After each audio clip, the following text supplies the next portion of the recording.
ఈ వీడియోలో నేను సేమియా క్యాసర్ రెసిపీ తయారీ విధానం చూపిస్తానండి. ఇంకా ప్రాసెస్ చూసేద్దాం. అందరికీ నమస్తే, welcome back to my channel. నేను మీ నాగలక్ష్మి. ముందుగా ఇలా పొయ్యి మీద ఒక కళాయిని పెట్టుకొని దానిలో 1 టేబుల్ స్పూన్ వరకు నెయ్యిని యాడ్ చేసుకోవాలి. ఈ నెయ్యి హీట్ అయిన తర్వాత దీనిలోకి కొన్ని జీడిపప్పు పలుకులు, అలానే కొన్ని బాదం పప్పు పలుకుల్ని యాడ్ చేసుకోవాలి.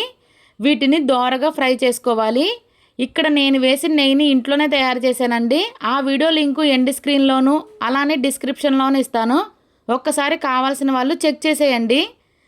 ఇంకా వీటిని లైట్ గోల్డెన్ కలర్ వచ్చేంత వరకు వేగించుకోవాలి.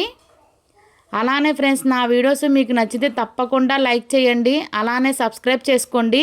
ఇక్కడ జీడిపప్పు అనేది లైట్ గోల్డెన్ కలర్లోకి చేంజ్ అయ్యాయి. వీటిని తీసి ఫస్ట్ పక్కన పెట్టేసుకోవాలి. బాదం పప్పు అనేది కొంచెం వేగాలి. ఇక్కడ బాదం పప్పు కూడా లైట్ గోల్డెన్ కలర్ చేంజ్ అయినాయి. వీటిని కూడా తీసి పక్కన పెట్టేసుకుందాము. మళ్ళీ అదే కళాయిలోకి ఇంకొక టేబుల్ స్పూన్ వరకు నెయ్యిని యాడ్ చేసుకోవాలి. తర్వాత 1 కప్పు నిండుగా సేమ్యాలను తీసుకోవాలి. ఈ సేమ్యాలు అనేది వేగించినవి కాదు, పచ్చివి.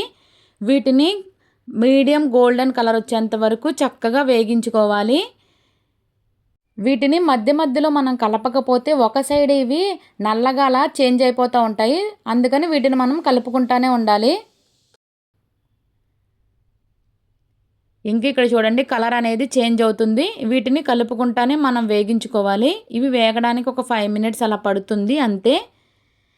ఇక్కడ ఇవి చూడండి, ఇంక ఇవి చక్కగా వేగుతున్నాయి. ఇక్కడ వీడియోలో చూపించినట్టు ఈ కలర్ చేంజ్ రాగానే వీటిని తీసి ఇలా ఒక ప్లేట్లో పక్కన పెట్టేసుకోవాలి. మళ్ళీ అదే కళాయిలోకి మనం ఏ కప్పుతో అయితే సేమియా తీసుకున్నామో ఆ కప్పుతో 2 కప్పుల వరకు వాటర్ని యాడ్ చేసుకోవాలి. ఇంకా ఈ వాటర్ని చక్కగా మరగనివ్వాలి. మీకు అవసరం అనుకుంటే ఈ వాటర్ మరుగుతున్నప్పుడు ఫుడ్ కలర్ని యాడ్ చేసుకోవచ్చు. ఇక్కడ నేను ఏ ఫుడ్ కలర్ని యాడ్ చేయట్లేదు. ఒకవేళ మీరు కావాలంటే వాటిని ఇక్కడే యాడ్ చేసుకోండి. ఇంకా వాటర్ అనేది ఇలా మరుగుతున్నప్పుడు మనం ఫ్రై చేసుకున్న ఈ సేమియాని ఇందులో యాడ్ చేసేసుకోవాలి. ఇంకా వీటిని చక్కగా కలుపుకొని ఈ సేమ్యాల్ని చక్కగా ఉడికించుకోవాలి. అలానే నా ఛానల్లోకి వెళ్ళి రిమైనింగ్ వీడియోస్ కూడా ఒక్కసారి చెక్ చేయండి. మీకు నచ్చితేనే సబ్స్క్రైబ్ చేసుకోండి. ఇక్కడ సేమియా ఉడికిన తర్వాత మాత్రమే షుగర్ని యాడ్ చేయాలి, లేదంటే సేమియా అనేది గట్టిగా అయిపోతుంది తినేటప్పుడు. ఇక్కడ సేమియా అనేది ఉడుకుతూ ఉంది. ఈ స్టేజ్లో 3 యాలక్కాయలని ఇలా దంచి యాడ్ చేసుకోవాలి. ఒకవేళ మీకు ఈ ఫ్లేవర్ వద్దంటే దీన్ని మీరు స్కిప్ చేసేసుకోవచ్చు. ఇంక ఇక్కడ ఒకసారి చెక్ చేసుకోవాలి. సేమియా అనేది చక్కగా ఉడికిపోయింది. ఇక్కడ షుగర్ని యాడ్ చేసుకోవాలి. మనం ఏ కప్పుతో అయితే సేమియాని తీసుకున్నామో అదే కప్పుతో 3/4 వరకు షుగర్ని యాడ్ చేసుకుంటే సరిపోతుంది. అలానే మీ స్వీట్నెస్కి తగ్గట్టు కొంచెం అటు ఇటు అడ్జస్ట్ చేసుకున్నా సరిపోతుంది.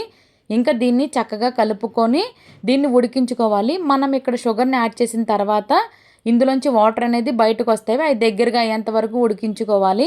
ఇక్కడ మీరు కావాలంటే షుగర్ ప్లేస్లో బెల్లాన్ని కూడా యూజ్ చేసుకోవచ్చు.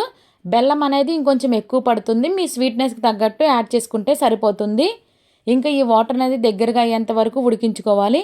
ఇంకా ఇక్కడ షుగర్ వేసిన తర్వాత ఇందులోంచి రిలీజ్ అయిన వాటర్ కూడా ఇంకా దగ్గరగా అయిపోతున్నాయి. ఇంకా ఈ స్టేజ్లో మనం ఫ్రై చేసుకున్న ఈ జీడిపప్పు బాదం పప్పుని యాడ్ చేసేసుకోవాలి. ఇంకా వీటిని చక్కగా కలుపుకొని ఒక 2 మినిట్స్ తర్వాత స్టవ్ని ఆఫ్ చేసేసుకోవాలి.